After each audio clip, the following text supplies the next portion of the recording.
Hey guys, how are you? I hope you all are doing really good. Previous session లో మనం conditional statements గురించి నేర్చుకున్నాం and also loop statements గురించి కూడా నేర్చుకున్నాం. సో ఇవాళ సెషన్ లో మనం ఫంక్షన్స్ గురించి నేర్చుకున్నాం. సో ఫంక్షన్స్ అంటే ఏంటి, అసలు ఫంక్షన్స్ వల్ల మనకి ఏంటి యూసేజ్ అనేది క్లియర్ కట్ గా నేర్చుకుందాం. మనకి ఫంక్షన్స్ అనేవి చాలా చాలా చాలా ఇంపార్టెంట్ అన్నమాట. సో ఎప్పుడైనా సరే ఏ ప్రోగ్రామింగ్ లాంగ్వేజ్ అయినా సరే మనం నేర్చుకున్నప్పుడు ఫంక్షన్స్ అనేవి నేర్చుకోవడం చాలా మ్యాండేటరీ.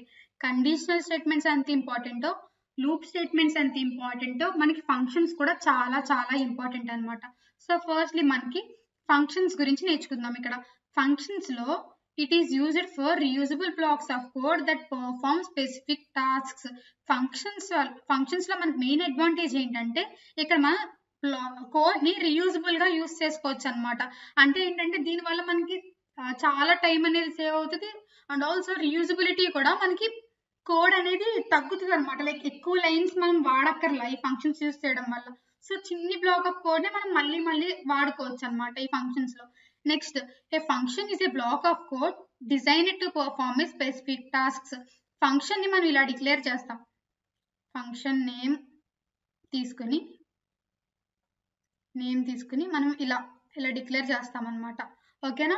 ఇదేంటంటే it is black of code designed to perform A specific tasks. అంటే ఏంటంటే ఇక్కడ మనకి ఫంక్షన్స్ అనేవి ఒక పర్టికులర్ టాస్క్ ని పర్ఫార్మ్ చేయడానికి యూజ్ చేసే కోడ్ అనమాట. మనకు ఒక బ్లాక్ లాగా ఉంటుంది. ఆ బ్లాక్ ఆఫ్ కోడ్ లో మనం ఫంక్షన్ అనేది రాస్తాం అనమాట.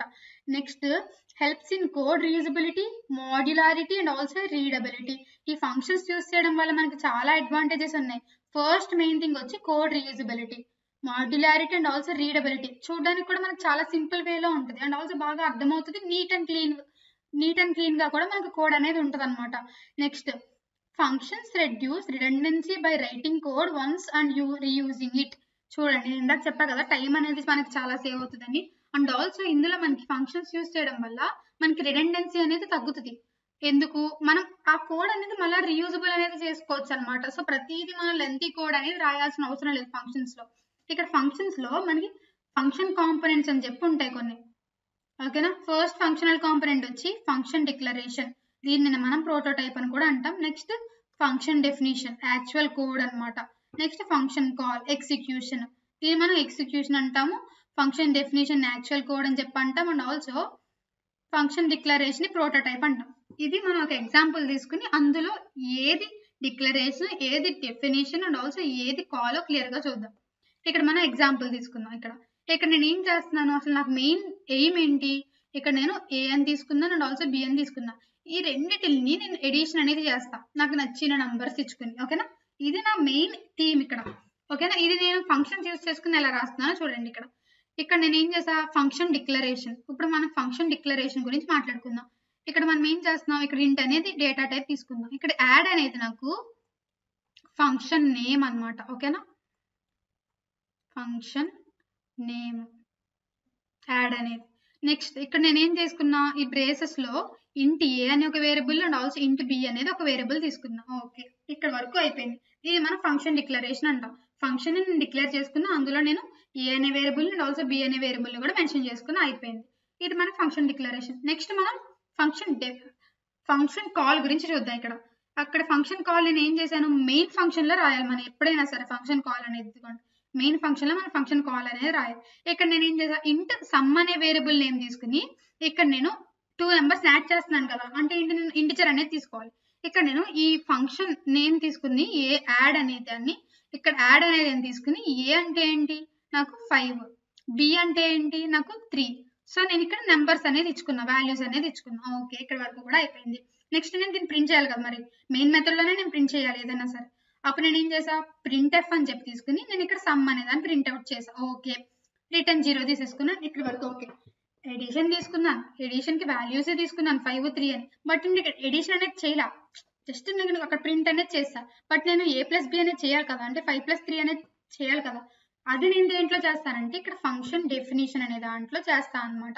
ఇక్కడ చూడండి, మళ్ళీ ఇంట్ అనేది తీసుకుని ఇక్కడ నేను ఏం చేసా, మళ్ళీ ఫంక్షన్ ని తీసుకున్నా, ఫంక్షన్ నేమ్ ని మళ్ళీ ఇంటి బి తీసుకున్నా. ఇక్కడ నేను రిటర్న్ చేస్తున్నాను మెయిన్, అసలు నేను చేయాలనుకుంటున్నాను. ఇక్కడ నేను a + b అని చెప్పి ఇక్కడ నేను రిటర్న్ చేశాను అనమాట. సో దీని వల్ల నాకు ఇక్కడున్న వాల్యూస్ ప్రింట్ అవుతాయి. ప్రింట్ అయ్యి నాకు ఇక్కడ అవుట్పుట్ అనేది 8 అనేది వస్తుంది అనమాట. ఇది మనకి ప్రాక్టికల్ గా ఎగ్జిక్యూట్ చేసి చూస్తే మీకు ఇంకా క్లియర్ కట్ గా అర్థమవుతుంది. సో ఇప్పుడు నేను ఏం చేస్తానంటే గూగుల్లోకి వెళ్ళి ఆన్లైన్ సి లాంగ్వేజ్ కంపైలర్ అని చెప్పి కొడదాం. కొట్టిన తర్వాత నేను కోడ్ అనేది ఎక్స్ప్లెయిన్ చేసి చూపిస్తాను మీకు. ఓకే, ఇప్పుడు నేను కంపైలర్ అనే దాన్ని ఓపెన్ చేస్తా. ఇప్పుడు నేను కంపైలర్ అనే దాన్ని ఓపెన్ చేస్తా. ఓపెన్ చేసి నేను ఇక్కడ ఏం చేస్తానంటే ఫంక్షన్ డిక్లరేషన్ అనేది చేస్తా.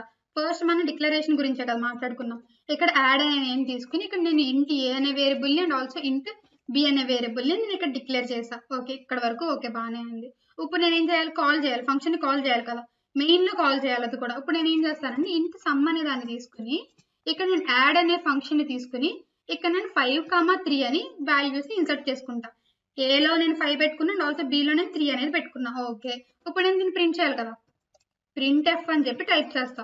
ప్రింట్ ఎఫ్ అని చెప్పి టైప్ చేసి సమ్ అనేది ఈక్వల్స్ టు నాకు %d అనమాట. ఓకే, అయిపోయింది. నెక్స్ట్ నేను ఏం చేస్తున్నాను, ఇక్కడ నేను సమ్ అనే దాన్ని ప్రింట్అవుట్ చేయాలి కదా, టోటల్ సమ్నే కదా నేను ఇక్కడ ప్రింట్అవుట్ చేసి చేస్తున్నా. ఇక్కడ రిటర్న్ 0 అని చెప్పి తీసుకుంటా. ఇక్కడ వరకు కూడా అయిపోయింది. నెక్స్ట్ ఇక్కడ నేను మెయిన్ ఫంక్షన్ ని క్లోజ్ చేసేస్తా. ఇక్కడ నేను మళ్ళీ ఇంట్ యాడ్ అని చెప్పి తీసుకుని నేను ఇక్కడ మళ్ళీ ఫంక్షన్ డెఫినేషన్ చేస్తున్నా. ఇంట్ ఏ అండ్ ఆల్సో ఇంట్ బి అని చెప్పి తీసుకుంటాం. ఇక్కడ నేను ఏం చేస్తున్నానంటే ఇక్కడ నేను యాక్చువల్ గా రిటర్న్ చేస్తున్నాను అనమాట. దేన్ని, కోడ్ ని. ఇక్కడ నాకు ఏం కావాలి, ఎడిషన్ కావాలి. అప్పుడు నేను ఇక్కడ ఇంట్ రిటర్న్ a + b అని చెప్పి తీసుకోవాలి. అప్పుడు నాకు అవుట్పుట్ అనేది ఏమొస్తుందో చూసేద్దాం. ఇక్కడ నేను ఏం చేస్తానంటే ఇప్పుడు దీన్ని రన్ చేసి చూస్తా.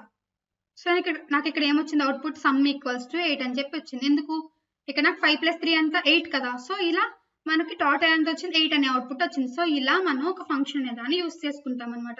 చూడండి మళ్ళీ చెప్తున్నా, ఇక్కడ నేను యాడ్ అనే ఫంక్షన్ ని డిక్లేర్ చేసుకున్నా. మెయిన్ ఫంక్షన్ లో నేను కాల్ అనేది చేసా. లైక్ ఏంటి, నాకు ఏదైతే కావాలో నేను ఆ వాల్యూస్ డిక్లేర్ చేసుకున్నా. లైక్ ఏలో 5 అండ్ ఆల్సో బిలో 3 తీసుకున్నా, ప్రింట్ చేసా, రిటర్న్ 0 చేస్తా. నేను దీని డెఫినేషన్ అంటే ఏంటి, అసలు యాక్చువల్ మెయిన్ థీమ్ ఏంటి, నాకు 2 నెంబర్స్ యాడ్ చేయడం.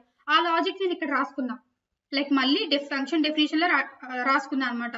ఇంట్ యాడ్ అని చెప్పి ఇంట్ ఏ ఇంట్ బి తీసుకుని ఇక్కడ నేను రిటర్న్ a + b అనేది చేసా. సో ఇలా మనం ఫంక్షన్స్ అనేవి యూస్ చేస్తాం అనమాట. దీని వల్ల మెయిన్ థీమ్ ఏంటంటే కోడ్ అనేది రీయూజబుల్ గా మనం వాడుకుంటా ఉండొచ్చు అనమాట. సో ఇలా దీని వల్ల ఓకేనా, ఇది మనకి ఫంక్షన్స్. సో ఇవాళ వీడియోలో మనం ఏమేమి నేర్చుకున్నాం, ఫంక్షన్స్ గురించి డిస్కస్ చేసుకున్నాం విత్ ఎగ్జాంపుల్తో సహా. రేపటి వీడియోలో మనం మంచి ఇన్ఫర్మేషన్తో మళ్ళీ కలుద్దాం. Until then bye bye.